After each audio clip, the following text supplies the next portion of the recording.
Big changes are coming to the H1-B visa that has swamped America with millions of low-wage programmers. Will Americans who did learn to code actually be able to get jobs?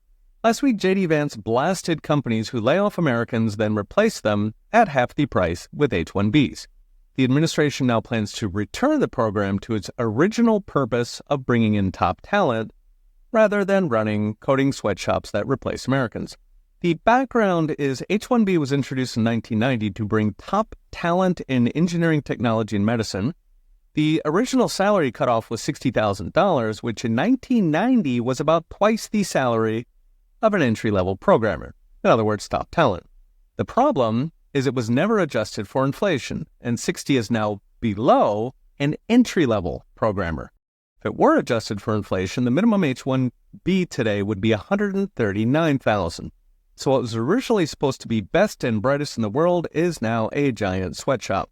And giant it is. The initial H1B cap was just 65,000 workers a year. That grew to 85. Then they added an unlimited exemption for universities, nonprofits, and government. Meaning given each H1B is a 6-year visa and extendable, not 65,000, it's not 85,000, it's 730,000 H1Bs, which is about 1 in 8 tech jobs. It gets worse because after a few years, H1Bs can be converted into green cards who get to stay permanently. By one estimate, that's another 1.5 to 2 million H1Bs. Plus independents educated with your tax dollars, and we're talking roughly 3 million people on the H1B gravy train, including roughly 1.5 million tech workers, which is about 1/4 of all tech jobs.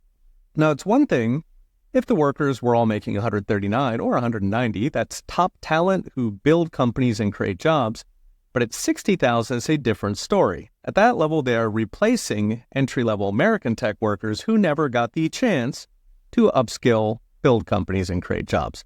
Now, the cleanest fix would be simply adjust for inflation, so instead of 60, it's 139,000. That's what Elon and Vivek were proposing earlier this year, along with an annual fee to ensure H1Bs are only used for top talent. By the way, Trump tried doing this in his first term, but it was blocked and then withdrawn by Biden. So what Trump's trying now is even more aggressive, convert the program into a kind of reverse auction where the highest wages get the slots. So if you're hiring a rock star German AI programmer for $500,000, it's automatic, as it should be. If you're trying to brain drain Bangalore, it is a no. So what's next, brought to you by I Trust Capital. Trump wants to keep one of America's key advantages, our ability to attract the best of the best from Europe, Japan, Korea, even China, while ending the millions-deep IT sweatshop. Okay, we'll be watching. See you next time.